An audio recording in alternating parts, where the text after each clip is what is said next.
Hey guys, welcome back to the show. Today is March 12th, 2024. And last week's, I think I left 23, so sorry for that. And the news is sponsored by Analogue Spotlight, a group of photographic retailers and manufacturers who have joined together to support analog photographic media and help keep analog photography thriving worldwide. The brands are Cameradactyl, Kosmo Foto, Chroma Cameras, Reveni Labs, RealitySoSubtle, Intrepid Cameras, Pixl-ltr, Brooklyn Film Cameras, ONDU Cameras, Standard Cameras, 20th Century Cameras, Pictoriographica, Analogue Wonderland, Cinestill, Large Format Camera Store, Carmencita Film Lab, RH Designs, Imago, and Alvandi Cameras.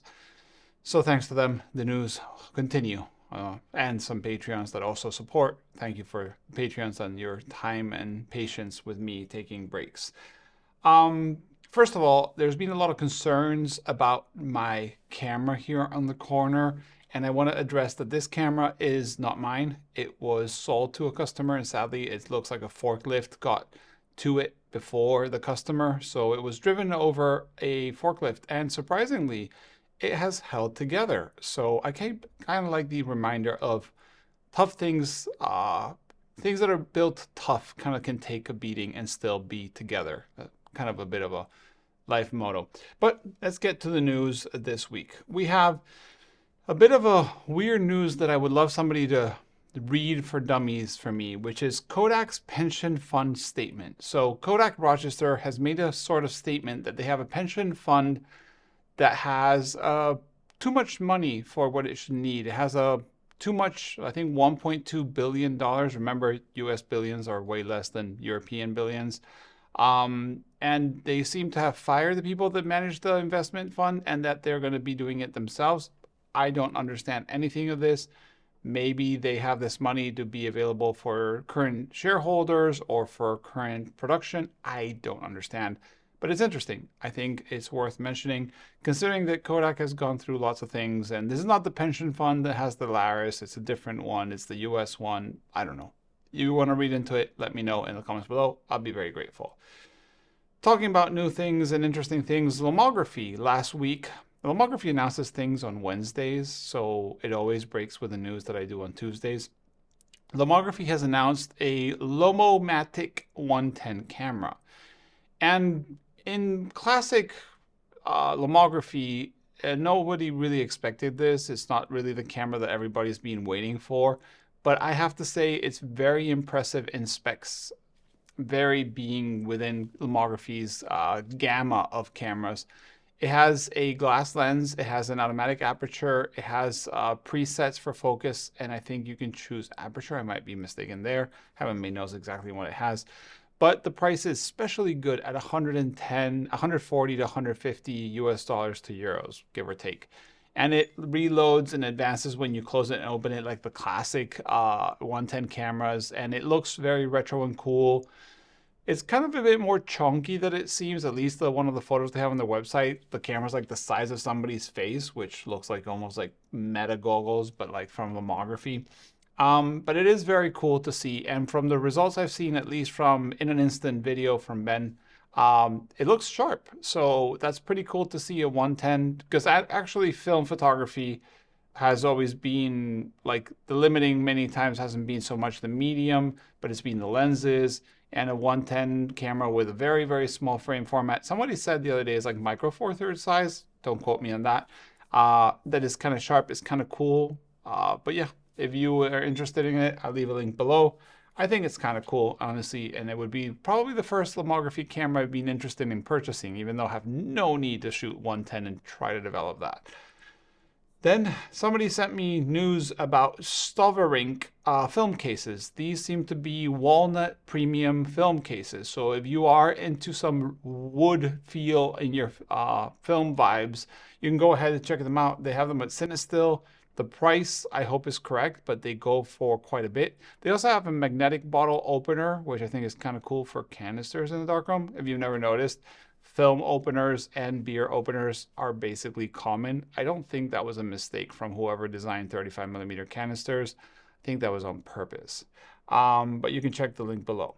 Then we have a camera do-it-yourself kind of thing that caught my eye during my hiatus that is called the Polaflex. So this is a Polaroid TLR camera Frankenstein thing. I'll do my best to try to explain it, but the images work better. This is a Polaroid camera, if I'm not wrong, the i2 or something like that. That's the base. And then this person has changed the lens to a large format lens and a taking camera lens and a viewing lens. So the taking lens is a Kobo shutter with a large format lens, and the viewing lens has no shutter as far as I know, but it's TLR, so you look through the top and you can compose and focus. And this camera is not intended to be a mass production camera. The person that made it was for themselves and was like, I didn't know people were interested in this. So they're saying they're going to release a second version with instructions for you to 3D print and modify a camera. I just think it's really, really cool. And these are the kind of projects I think the film community loves to see, and I love myself to see, because yeah, you go ahead and grab a, I won't say crippled, but a bit of a crippled camera like the Polaroid, which is made for an audience, not the same one that wants to tinker with large format lenses, and gives you those more professional resources. So TLR, large format lens, shutter control without an app and a phone, and it basically is kind of cool. And I love the color scheme for it. So I'll leave the link below. Then we have a bit more news from the Shanghai Color film that I mentioned last week. So there's a pre-order. I'll link to the website below. It's around 11 to 12 bucks a roll. It's still, and it very obviously has cinematography perforation, so motion picture film. They keep saying it's not, so I'm not sure what the heck is actual film inside, but you can pre-order it in packs of either 1 or 10 rolls and shoot it and let me know what you think. But it's interesting to see for sure. Talking about Polaroid, we have the Polaroid Go Gen 2. I haven't watched the video from some people that released it, but I have read on their website what it is. It seems to have improved a lot on the exposure side of things. Polaroid Go is that very tiny Polaroid camera that shoots. The new format, that's the Polaroid Go format. It's really, really small. It kind of is like in the war with Instax Mini. And the Polaroid Go has basically improved the aperture to I think it's 9 instead of f12. The shutter speed up to 1/300th of maybe a little bit less before, and is now available on Polaroid's website if you're interested in something very small. It literally fits in your hand. It's like really small. Then we have Kodak by Brava. Brava is a film clothing company based in Spain. If you didn't know, I'm from Spain. Not that I'm putting this in the news for that. This is one of those rebranding of Kodak, giving the trademark and registry or whatever it is for them to make. They have made some cool, funky vibes, retro looking clothing. There's shirts, there's t-shirts, there's socks, there's some caps and sweaters and stuff like that. If you're into Kodak branding on your work, on your clothes, this is the one for you. You can check it out. It's not super cheap, but maybe not that expensive. I don't know. I don't buy clothes usually, so I can't tell you. Look at my suit. Then we have Rollei. Somebody told me it's not Rollei, it's Rollei. I'll say Rollei, I'm sorry. 35 AF camera updates. So I made a whole video yesterday, but if you don't watch that video because you don't like my opinion videos, they have made an email subscriber newsletter saying the camera's metal, it shoots full frame, it shoots 35mm film and the film 35mm focal length lens. It's an f2.8 with apertures to f16 if I'm not mistaken. It's $650 to $800, and it will only be sold under the Rollei or Rollei brand. It won't be through Mint. So if you're into that, I'll leave the link below. You won't find any of this information anywhere except for the newsletter. So you can subscribe to Rollei35af.com and be one of the first 500 people that can pre-order this camera, like I am. Talking about cameras, we have Chroma Camera, one of the sponsors of the news, with the Click camera. And this, I saw in my newsletter, and Chroma Camera has come out with a few concepts with a similar build. And I thought it was just another iteration with maybe one spec bump, but it actually is pretty interesting. It has an f24 f11 lens, like the ones he's been selling for, I think, mirrorless and M mount. It has a 1/100th of a shutter speed, and I think it's the only one, driven magnetically. And then it can change between full frame and half frame. So if you don't want the Pentax that does half frame, and you don't want the Rollei 35AF that does full frame, you can get this and get the best of both worlds. It is currently, there's no link, so it's through the newsletter too. So I recommend maybe subscribing to Chroma Camera's newsletter. And when it's available, I think you'll get it in the news, and it's going to be a crowdfunding campaign. So more info on that when it comes. Talking about some of the sponsors, the photography show is coming up in March. I will leave the dates on the screen below. I think it's March 12th to 14th. It might be this, no, today's the 12th. Maybe it is actually 12th to 14th. I don't know. It's coming soon. I'll leave the link below. But there'll be plenty of the sponsors here present. There'll be Intrepid cameras. There's going to be Analogue Wonderland. There's going to be, not sponsors, but Ilford and many others there. There's talks. There's going to be the Analogue Corner.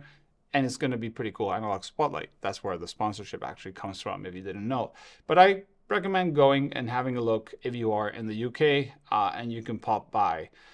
One of the people that are going, that's not a sponsor, is Auda Film Lab. So Auda has been developing an automatic scanning device that can scan, I think he shot the other day, every second it was doing 2 exposures of a 35mm roll. So that's 18 seconds for a full roll in black and white and I guess color negative. This is done by Adrian, a actual friend that has worked with me here in Finland as an intern, but long story short.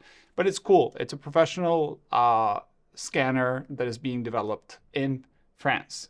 You can check it out at TPS.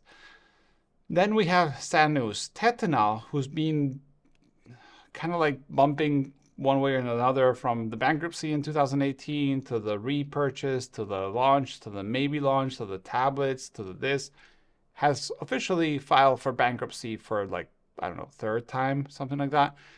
The news is very scattered and there's no official article that I found except for the registry in Germany, which I try to do the best at searching and linking below. But from the looks of it, Tetenal basically, when it went bankrupt for the last time, lost the capacity to produce. Some of the people left to other companies or independent contractors. And the only person that owns Tetenal is basically a trademark holder that holds the patents and so on. It is what it is. Honestly, it's a sad thing to see Tetenal being out of the game. They have been probably the oldest camera company still in business, or was still in business, 1846 if I'm not mistaken. But I guess things happen and we'll see. Meanwhile, Adox seems to step into their shoes slightly with not only the D76 and other things that they come out with, not from Tetenal. C-Tech-41 is coming soon. Seems to be a do-it-yourself kind of like C-41 kit. It seems to be a leader. They published on their social media. There's no link to much else than their Instagram post. But that's exciting. It's exciting to see Adox taking over some of the chemicals that Tetenal will no longer produce.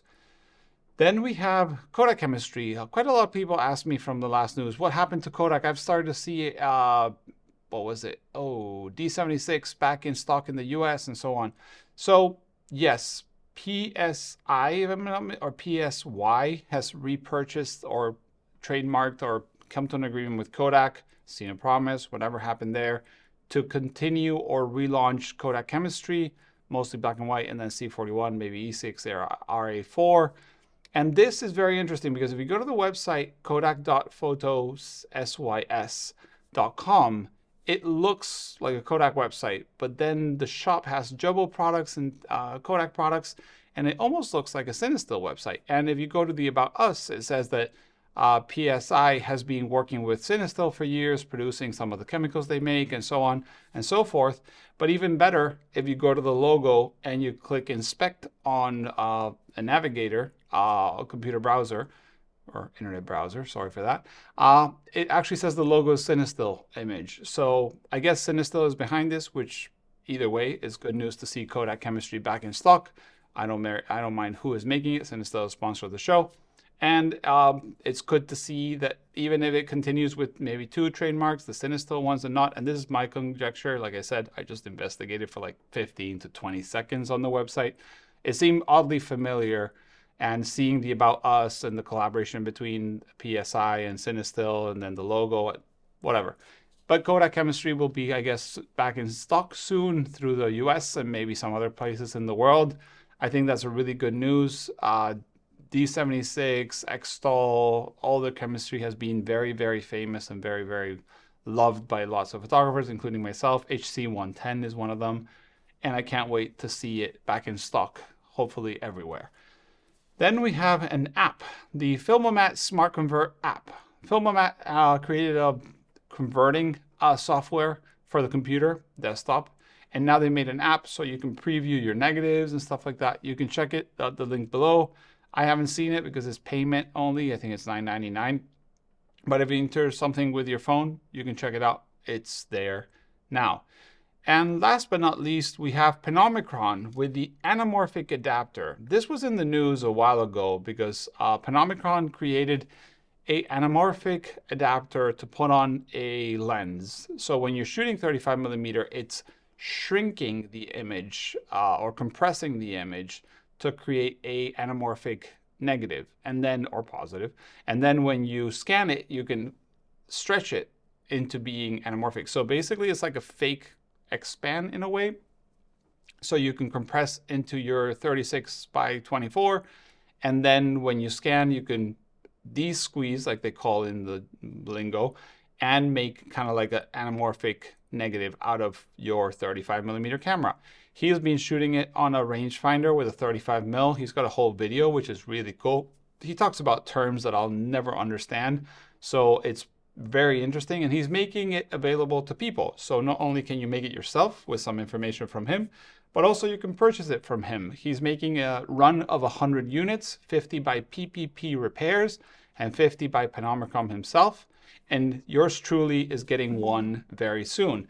I'm very excited to test it out. And you can even convert it, like you can put it vertical and then shoot 35mm to look almost like 6x7, which has always been my dream on a 35mm camera, is someone make that crop. We got square, we got half frame, and we got full frame. But why did nobody make a 4x5 crop on a 35? That'd be my dream.